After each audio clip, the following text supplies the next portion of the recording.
As China's Foreign Minister Wang Yi flew into Windhoek to begin his week-long Africa tour, the main item on the agenda was the implementation of the outcomes of the Forecac summit and the strengthening of China-Africa relations.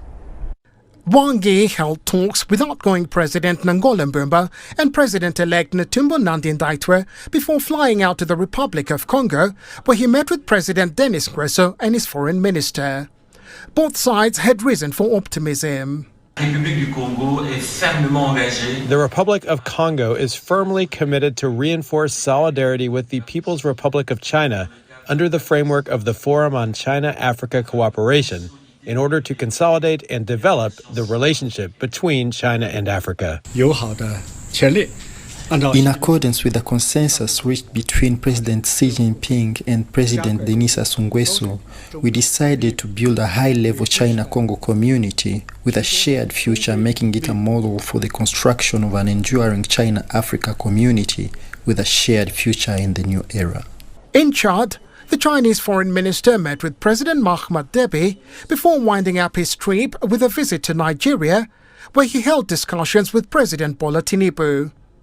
In a statement, Wang Yi said he had held in-depth talks with leaders of the four countries on the implementation of the outcomes of the 2024 China-Africa Forum Summit, which was held in Beijing, and reached a broad consensus. He said China was willing to work with Africa on modernization initiatives proposed by President Xi Jinping, among them zero tariffs on specific items, and to improve investment and trade cooperation.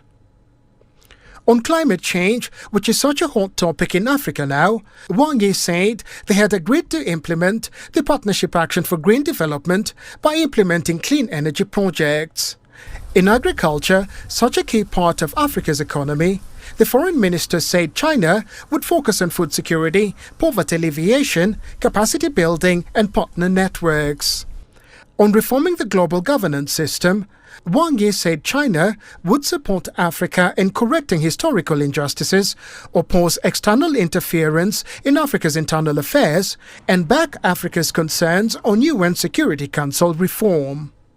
The tour is part of a 35-year-old tradition that sees Chinese foreign ministers visit Africa as their first overseas trip of the year.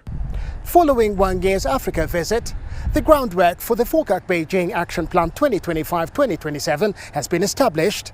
The next phase is its implementation. Bob Nagila, CGTN, Windhoek, Namibia.